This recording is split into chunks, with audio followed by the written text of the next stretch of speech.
اور جنوں کو پیدا کیے اپنی عبادت کے لیے. اللہ تعالیٰ فرما رہا ہے کہ میں نے جن و انس کو اسی وجہ سے پیدا کیا تاکہ میری عبادت کریں. اب اس سے کیا معلوم ہو رہا ہے؟ اب جن و انس کو اللہ تعالیٰ نے پیدا تو کیا اللہ تعالیٰ کی عبادت کرنے کے لیے، تو لہذا ہمیں بھی یہاں سے معلوم ہو رہا ہے کہ کثرت کے ساتھ اللہ تعالیٰ کی عبادت کرنی چاہیے. اپنی زندگی کو زیادہ سے زیادہ اللہ تعالیٰ کی عبادت کے اندر گزارنا چاہیے. اب یہاں جو لفظ ہے نا وَإِيَّاكَ نَسْتَعِينُ، وَإِيَّاكَ نَسْتَعِينُ، اور ہم تجھ ہی سے مدد چاہتے ہیں، اس کے اندر جو ہے ہمیں ایک ترغیب دی جا رہی ہے کہ ہم اپنی میں کو ختم کریں کہ وَإِيَّاكَ نَسْتَعِينُ سے مراد کیا ہے کہ ہم کس سے مدد چاہتے ہیں؟ اللہ پاک سے مدد چاہتے ہیں. اب یہاں سے ہمیں معلوم ہو رہا ہے کہ ہم اس دنیا کے اندر مالک بن کر نہیں آئے بلکہ ہم محتاج بن کر آئے ہیں.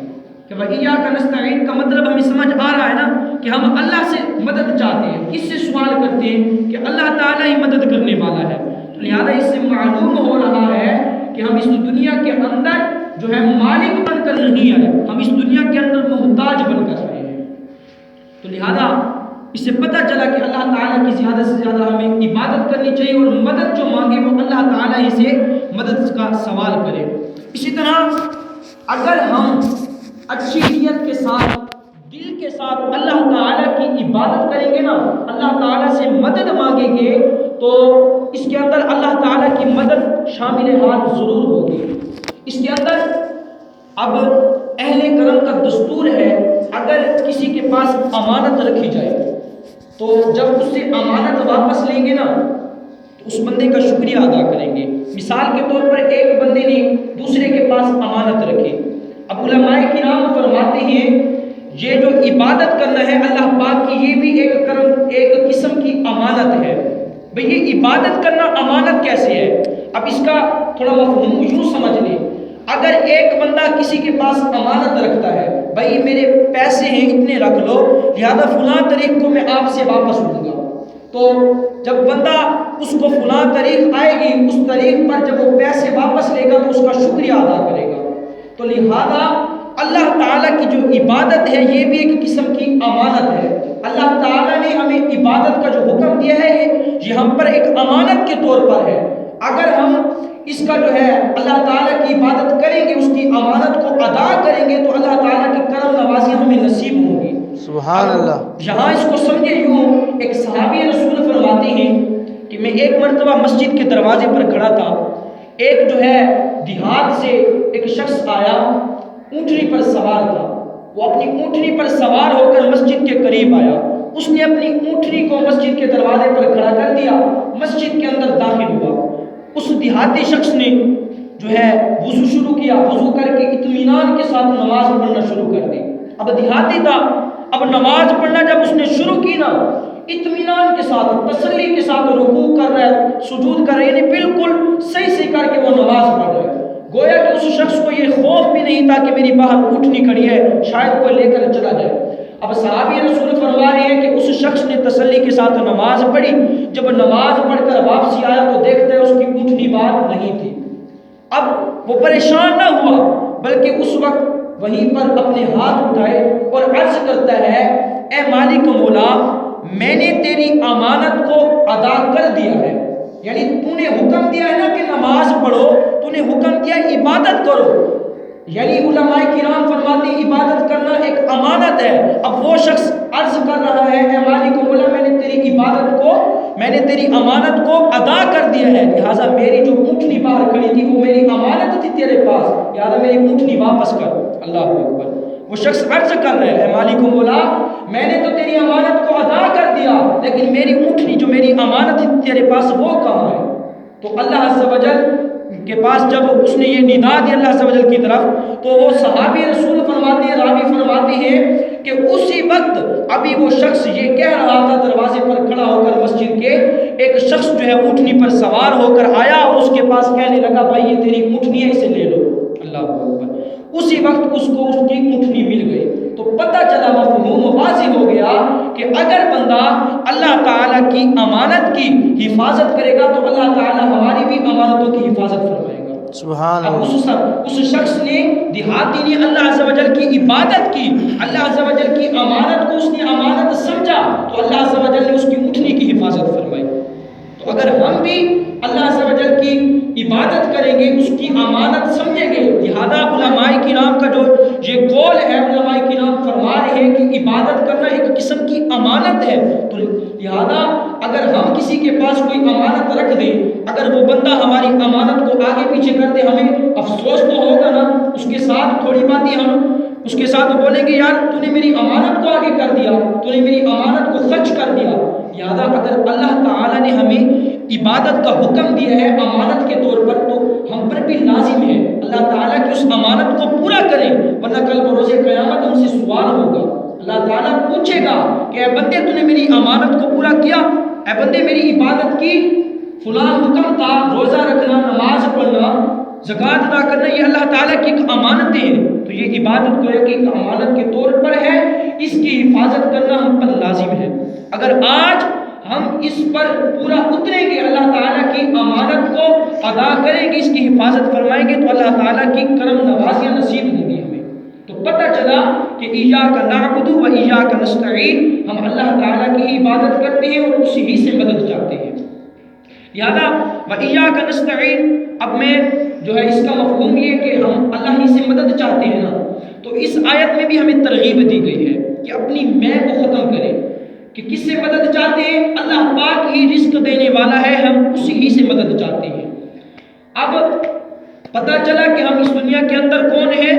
ہم محتاج بن کر آئے ہیں، ہم مالک بن کر نہیں آئے۔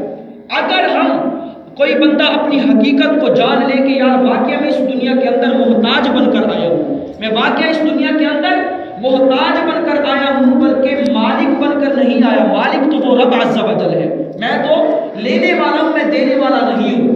تو جب بندہ اس حقیقت کو مان لے گا تو اللہ تعالیٰ اسے ایسا نوازے گا، اس کی سوچ سے بھی زیادہ نوازے گا۔ تو لہذا اگر اس کو بھی یوں سمجھا جائے، جو فرعون کافر تھا جس نے خدائی کا دعویٰ کر رکھا تھا، فرعون سرکش تھا، کافر تھا جس نے خدائی کا دعویٰ کر رکھا تھا، اپنے آپ کو خدا کہلواتا تھا۔ ہوا یوں کہ ایک مرتبہ دریائے اس کے زمانے کے اندر، فرعون کے دور کے اندر جو ہے دریائے نیل کا پانی بہت کم ہو گیا، لوگ پریشان ہو گئے، لوگ جو ہے فرعون کے پاس آئے، سارے لوگ جمع ہو کے فرعون کے پاس اکٹھے ہو کر آئے اور کہنے لگے اے فرعون تو واقعی اگر خدا ہے تو ہمارا دریائے نیل کا پانی بہت کم ہو چکا ہے، لوگ پریشان ہو رہے، کسی کے جانور مر رہے ہیں، پیاس کی بہت شدت ہے، قحط سالی پڑ گئی ہے، اے فرعون اگر تو واقعی خدا ہے تو اس دریائے نیل کو جاری کر، اس کے اندر پانی نہیں ہے، اگر تو خدا ہے تو دریائے نیل کو جاری کر۔ اب فرعون وہ خدا تو نہیں تھا، وہ جانتا تھا میں خدا تو نہیں ہوں، اس نے تو جھوٹا ہی دعویٰ کر رکھا تھا۔ اب وہ سوچنے لگا یار اس کا کوئی حل تو کرنا ہے نا، آخر اگر میں پانی جاری نہیں کروں گا تو لوگ میری خدائی کا انکار کر دیں گے۔ اب اس سوچ میں تھا، فرعون نے ایک حل سوچا، اس نے یہ سوچا کہ میں کچھ ایسا کرتا ہوں کہ اس نے اپنا لباس جو نا، اس کا شاہی لباس تھا، فرعون بہت بڑا اپنے آپ کو بادشاہ کہلواتا، خدا کہلواتا، اس نے اپنا جو بادشاہی والا شاہی لباس تھا اس نے وہ اتار کر فقیری کا لباس پہن لیا، ایک قسم کا فقیر بن گیا، پرانے پھٹے پرانے کپڑے اس نے پہن لیے، وہ کپڑے پہن کر اب جنگل کی طرف روانہ ہوا۔ اب وہی فرعون ایک بیاباں کے اندر پہنچ گیا، جنگل کے اندر پہنچ گیا جہاں پر کوئی اور نہیں تھا۔ اب فرعون جب وہاں پہنچا نا، اس نے وہی پرانے کپڑے پہنے ہوئے تھے، فقیری کی حالت تھی، اب زمین پر لیٹ لیٹ کر یعنی پھوٹ پھوٹ کر رونے لگا۔ اب وہی فرعون جو کافر تھا، جو خدائی کا دعویٰ کر رکھا تھا، جس نے پھوٹ پھوٹ کر رونے لگا، اب اللہ تعالیٰ کی بارگاہ میں عرض کرنے لگا یا اللہ پاک میں جانتا ہوں میں خدا نہیں ہوں۔ فرعون کہنے لگا اے اللہ میں جانتا ہوں میں خدا نہیں ہوں، واقعی خدا تو ہے، میں تو تیرا بندہ ہوں، لہذا مجھ پر قحط سالی پڑ گئی ہے۔ فرعون کہہ رہا ہے اے اللہ مجھ پر قحط سالی پڑ گئی ہے، میں پریشان حال ہوں، لوگ جو ہے اکٹھے ہو کر میرے پاس آئے ہیں، لوگ کہہ رہے ہیں کہ پانی نہیں ہے، لہذا دریائے نیل کا پانی کم ہو چکا ہے، اے مالک و مولا میں جانتا ہوں میں خدا نہیں ہوں، لہذا یا اللہ پاک تو دریائے نیل کا پانی جاری کر دے۔ اب فرعون عرض کر رہا ہے، جب رو رو کر اس نے اللہ پاک کی بارگاہ میں عرض کی، اب اللہ پاک کی بارگاہ میں یہ ندا کہہ رہا ہے، ندا کر رہا ہے، اے مالک مولا مجھے اپنی قوم میں رسوا نہ کر، میں جانتا ہوں تو میرا خدا ہے، میں تیرا بندہ ہوں، لہذا میں نے تو جھوٹا دعویٰ کر رکھا ہے۔ اب وہی فرعون جب یہ کہنے لگا، اللہ عز و جل کی رحمت، اللہ عز و جل کا دریا جو دریائے کرم تھا وہ جوش پر آیا۔ جب فرعون بار بار رو رو کر اللہ پاک کی بارگاہ میں رونے لگا تو اللہ عز و جل کا دریائے کرم جوش پر آیا۔ پھر اللہ عز و جل نے اس دریائے نیل کو حکم دیا، اللہ عز و جل نے اس دریائے نیل کو حکم دیا کہ اے دریائے نیل تو جاری ہو جا۔ پھر وہی دریائے نیل اللہ عز و جل کے حکم سے جاری ہو گیا۔ سبحان اللہ۔ یہ ہے پیارے اسلامی بھائیو، اگر بندہ وَإِيَّاكَ نَسْتَعِينُ کہ ہم بے شک تجھ ہی سے مدد چاہتے ہیں، ایسے ہے نا اللہ تعالیٰ سے مدد چاہتے ہیں۔ وہ کافر تھا، مسلمان نہیں تھا، وہ جھوٹا تھا جس نے خدائی کا دعویٰ کر رکھا تھا، لیکن جب اس نے بھی اللہ تعالیٰ کی بارگاہ میں مدد کا سوال کیا تو اللہ تعالیٰ کی مدد شامل حال ہوئی۔ آج ہم تو مسلمان ہیں نا، ہم تو حضور کے امتی ہیں، کلمہ پڑھنے والے ہیں، الحمدللہ ہم الحمدللہ نمازی پڑھنے والے مسلمان ہیں، لیکن جب ہم اللہ تعالیٰ کی بارگاہ میں یہ سوال کریں گے، اللہ تعالیٰ سے مدد کا سوال کریں گے تو اللہ تعالیٰ کی مدد ضرور شامل حال ہوگی۔ وہ کافر تھا جو مسلمان نہیں تھا، جس نے اللہ پاک سے مدد کا سوال کیا تو اللہ پاک کی مدد اس کے شامل حال ہو گئی، لیکن ہم تو مسلمان ہیں تو اس پر ہمارا یقین ہے کہ ایاک نعبد، ہم اللہ ہی کی عبادت کرتے ہیں، و ایاک نستعین اور اس ہی سے مدد چاہتے ہیں۔